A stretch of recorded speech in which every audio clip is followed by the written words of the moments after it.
Welcome to the Ricky Matthews Show, where we celebrate every single day from the Citizens Bank studio, the people who are working so hard to make Mississippi such a great place to live, work, and play. But it is Friday on this show, and I'm thrilled to have my friend Jeff Duncan from NOLA.com and the Times-Picayune. And let's start by just saying good morning to my buddy Jeff. How you doing, man? Doing good, Ricky. Good to hear from you again. Busy off season, ready to talk about it. Yeah, it is a busy. Listen, I try to say this every week, but folks should sign up for the NOLA.com Saints newsletter. There are a bunch of other newsletters there for you to get as well, but the Saints newsletter is terrific. What the team at NOLA.com and the Times-Picayune does is they share responsibility for writing those daily newsletters. And the one that came in this morning was written by our friend Jeff Duncan. And, you know, when you look at it, it gives you kind of the headlines. First of all, we have the NFL scouting combine that's going on, and then it gets into the league mandated salary cap. We got some good news there as it relates to that helped reduce a little bit of the stress on that. Jeff can give us an update on that. There's a great salary cap tracker at NOLA.com. And then they've actually brought in a new former GM into the actually formerly with the Raiders into the front office that's going to be giving some draft consultation to the Saints. So there's a lot to talk about. So how have you been, my friend? I've been good. I'm not in Indy. Our beat writers, Luke Johnson and Matt Parrish, are up there. I'm actually looking forward. I'm going over to Lake Charles this weekend to write a feature story about Will Wade, the former LSU coach, it's one of the best stories in college basketball, Ricky. They're 25-3, McNeese State. That area, if you're familiar, has just been devastated by storms in southwest Louisiana. Hurricane Laura came through there, of course. They had flooding. So it's been a real uplifting story. I'm looking forward to getting over there, seeing how the area's recovered, and then going to a basketball game. And what we see sometimes, Ricky, is sports can serve as a conduit for a community. We saw it in New Orleans after Katrina and the New Orleans Saints. And a very similar story is kind of playing out over in Lake Charles with this basketball team. They lost 23 games a year ago, and they've won 25 this year. Remarkable turnaround. And Will Wade, of course, former LSU coach. So there's a lot of meat on that bone, if you will, for a journalist. That's awesome. It's good to see you're getting a chance to do that. So you don't necessarily, you've been to the scouting combine probably countless times during your career. Of course, yeah. Luke Johnson and Matthew Parrish are there from your team. You're not feeling any regret not being there, are you?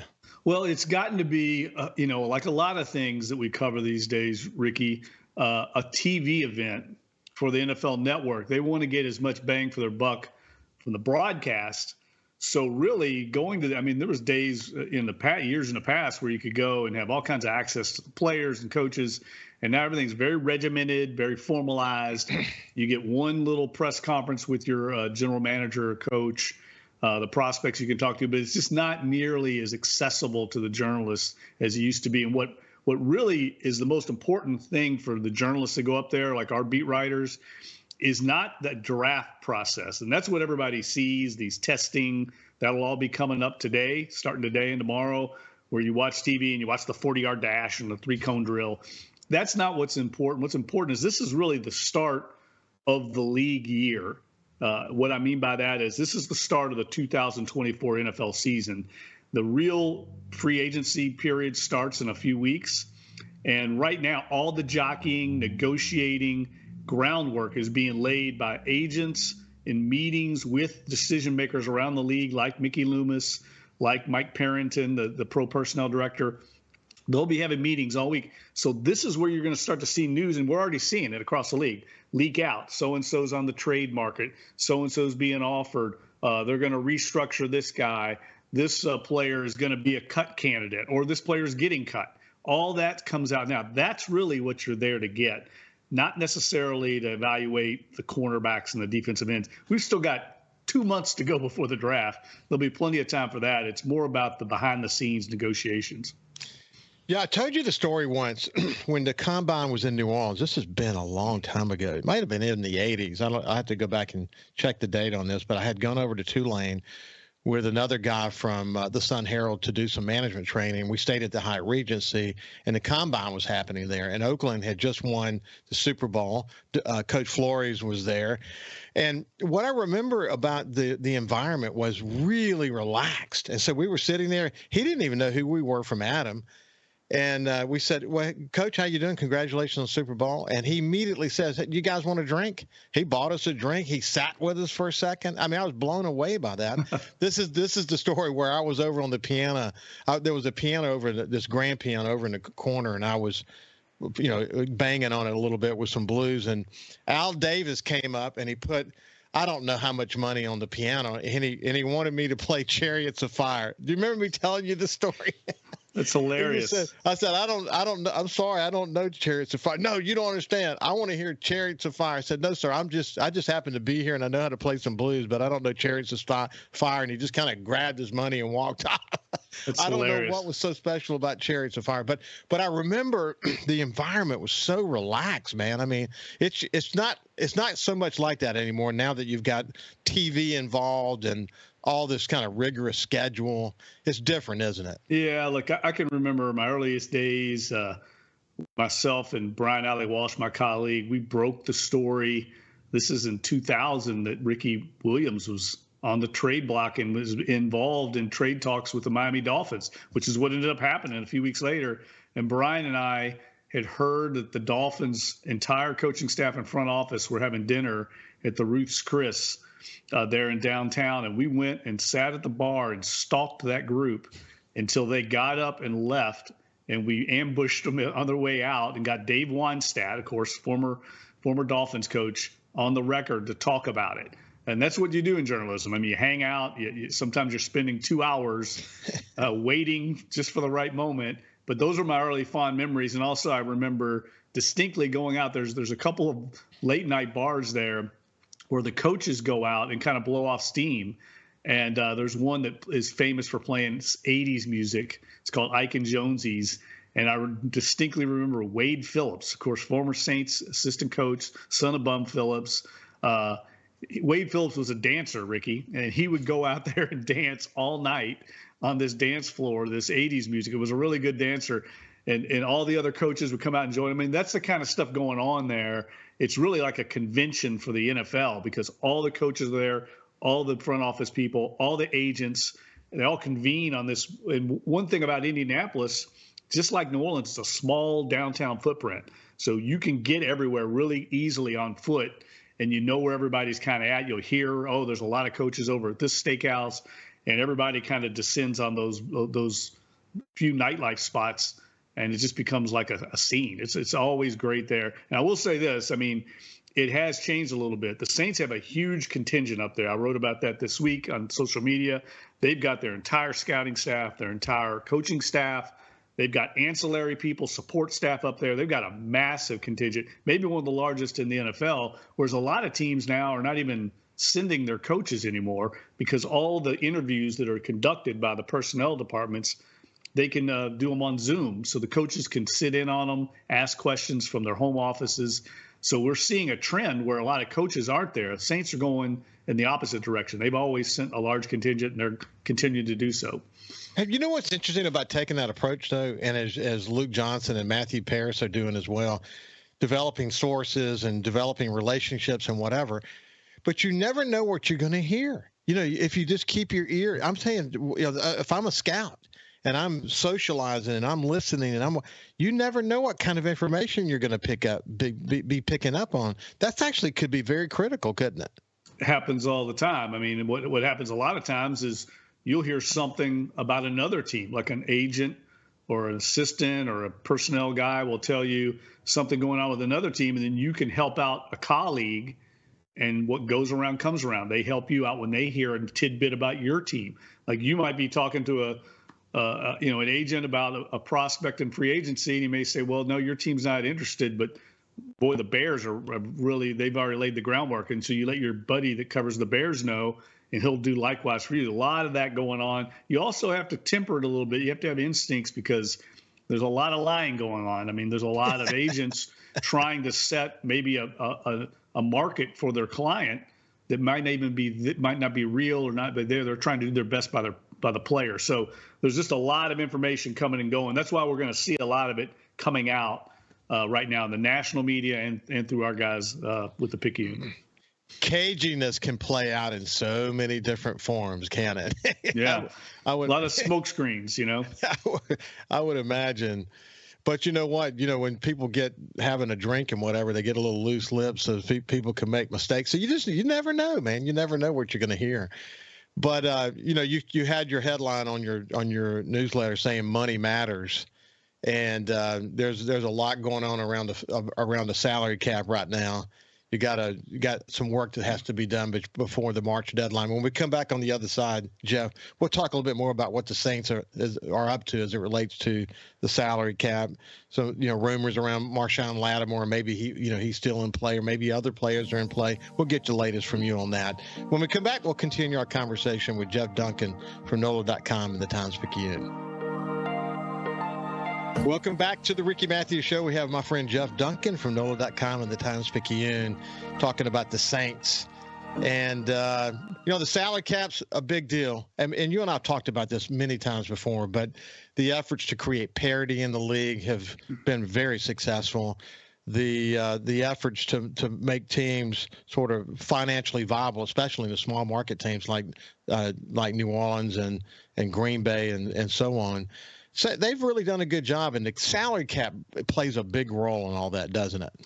Well, because it's a hard cap, I guess a hard cap. It depends on how you look at it, but the NFL's put these parameters in on spending on the roster to try and create parity. So everyone's operating with a kind of a level playing field, and I think that's one of the big reasons why the league's been so successful, because everyone, there is no huge advantage for the big market teams and more lucrative markets.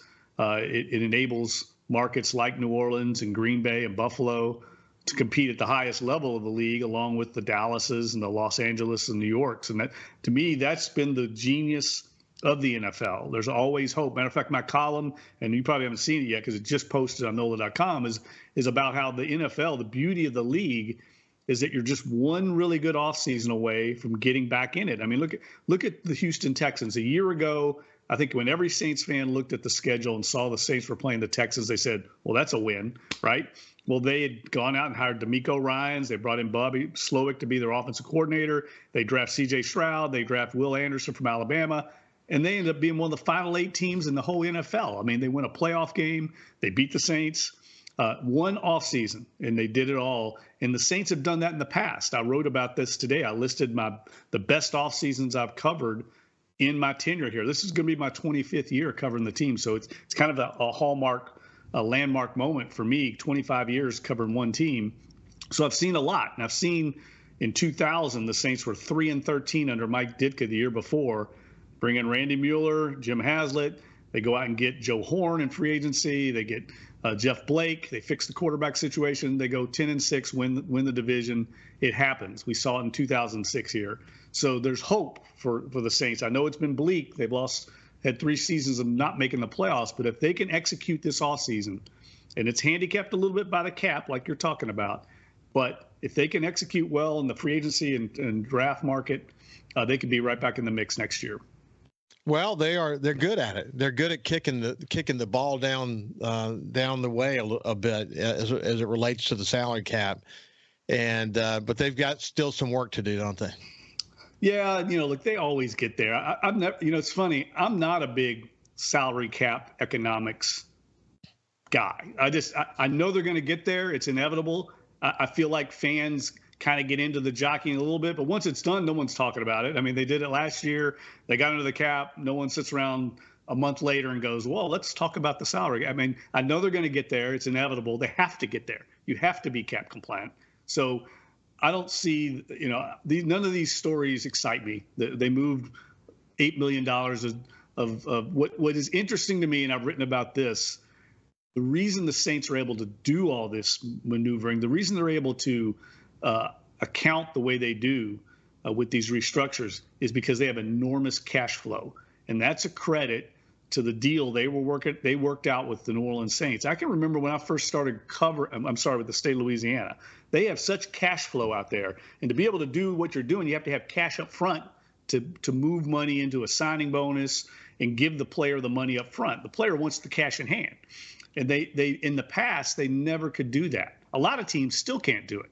Saints are very lucrative for a small market team, and what the state of Louisiana has done is enabled them to be very competitive at a high level with this deal they have. So this cash up front money, the whatever signing bonus they do, does not count toward the salary cap? It does, but you're able to amortize it over multiple years toward the cap. So if you give a player, you have 5 years on your contract, you give them $10 million up front, it only counts $2 million per year on the cap. It amortizes over the life of the contract. That's why it's more beneficial for a team to be able to give cash up front, because it doesn't count as much, but you got to have the cash to give it up front. Whereas, the salary, if a player has a $10 million base salary, that's paid out over the course of the season. And now it's 18 game checks each week. Money's deposited in the player's account, just like you or I. So it's different accounting. The base salary is different than the cash up front. But there were years, I can remember Randy Mueller telling me, like, they didn't have enough money, cash on hand. A lot of teams don't, because we're talking tens of millions of dollars. They had to basically pay installments on those signing bonuses. You're going to get $4 million here. 6 months later, we'll give you another installment of $4 million, because they just literally didn't have the cash to pay it all. Now they do, and I think that's a very underrated aspect of the Saints operation that not a lot of people know, and it's because of this deal they have with the state of Louisiana. Okay, so there's still discussions around Marshon Lattimore, but you can relate specifically to what the coach said recently about that. But more important, you've been saying from the beginning that you wouldn't be surprised to see a big name get traded if the Saints could get some value. Yeah, look, I think that's the way it was going after the season. I talked about this on our podcast the other day. It's interesting to see if the Saints still feel that way after the season. Talking to a lot of people in the building, it felt like there was going to be some big changes to a lot of big name players. Now, there's been a period of time, time kind of tends to change things. Do the Saints still feel that way internally? They've kind of kept everything close to the vest. That's exactly how Mickey Loomis likes to operate, and it doesn't surprise me, but we'll see if they follow through with some of these moves. Players like Marshon Lattimore or Alvin Kamara or Mike Thomas, those are the three in particular that I've speculated might not be back next year. One, all three, two, who knows? I think Mike Thomas, I'll be surprised if he's back, but he's a different situation because they're probably going to have to move on from him here in about a week because of his contract. He becomes a free agent. The other guys, Kamara and Lattimore, have multi-year contracts. They're under contract. So to move on from them, you'd have to trade them, and that becomes because of the Saints cap situation, becomes a little more complicated. Dave Ziegler, former GM at Raiders, has joined the Saints. You think that's a good move? Yeah, look, I'm sure he's familiar with Jeff Ireland. Jeff Ireland said he's known him for years. You remember the Saints, after the season, lost Cody Rager to the Broncos. He was basically Jeff Ireland's right-hand man in the scouting department. And I think this is probably a move they haven't replaced Cody's position. So there's a hole in the personnel department with Cody now in Denver. And so I think Dave Ziegler probably is just helping out, giving them another set of experienced eyes and on some of these prospects so they can evaluate for the draft. Hey, one of the things the Saints do at the end in the short time we have left is they do a scorecard from the players. And Cafeteria didn't do well. They're about to fix that. But what was your read on the scores? Yeah, look, I think my read is these players, man, they complain a lot. They got a pretty nice life. I've been in the Saints cafeteria. It's great. They're getting a brand new one. It's going to be off the charts, state of the art. I don't think we need to read too much into that. I think, NFL players are used to living a pretty pampered life. And I think when they're complaining about that cafeteria, if you or I walked in there, and I've been in there many times, you'd be like, oh, my God, this is the greatest array of food items, all healthy, you'd ever want. But when you're relatively speaking compared to some of the other leagues, they probably are a little bit short. They gave their head coach a B-. Yeah, that's about right. I can see that right now. I mean, the guys at the bottom of the league are the ones that aren't winning. Winning cures everything, Ricky. And when the Saints win, those grades will go way up. But they have to win, and I wrote about that today. Man, they need a big offseason here. They need another 2006, 2000-like offseason to get this thing back on track. Now we'll see if they can do it. We'll see if they can do it. All the continued conversations about our new offensive coordinator. He is still very positive, very cerebral. People like what we came up with. I think we interviewed 11 or 12 folks, but when the coach talks about how drawn he was to this guy, it's pretty obvious that he was sort of locked onto him early in the process. Got a strong pedigree, the son of Gary Kubiak, who's highly regarded. Clint Kubiak's a very quiet, cerebral guy. He's a lot like, I hate to say it, like Pete Carmichael. I mean, in other words, he doesn't like the spotlight on him. He just wants to grind on ball. But he comes with a very highly regarded reputation. And look, he's got his work cut out for him. The Saints, have an aging roster. They don't have a lot of room to maneuver because of the cap. But we'll see how it works out. One thing I've said before, and I know I've reiterated this to you, Ricky, I don't think we're going to see a drastic change in the offense. I think people think they're going to come out and there's going to be this crazy offense. I don't think it's going to look a whole lot different than what you've seen. There's going to be some tweaks, some nuances. The way Jeff Ireland said it is, it's not going to be different plays. They're going to emphasize the same plays we've been running, just they're going to put a different emphasis on the plays we've been running. That's probably the difference. I think two things that stand out in what I've listened to. The first is that they're going to really work on improving the running game. That's got to happen. And it's Gary Kubiak's specialty. Gary Kubiak was one of the best running game coordinators in NFL history. And the second thing is that he's so cerebral, his ability to call plays and be more strategic about how they're going to attack the other team might improve. Hopefully we need that to improve. We'll see. Yeah. That's what I say. Like all this stuff I hear, the Saints have been doing that stuff for years. None of this stuff is earth shattering. Running a play that looks this way and then you run the same play later and it's a different play out of the same look. That's nothing new or novel. Jeff Duncan for NOLA.com and the Times-Picayune. Thank you for joining us, my friend. All right, Ricky. Have a great weekend. You bet. Hey, when we come back on the other side, we're going to have Martha Allen from Extra Table. We'll see you after this.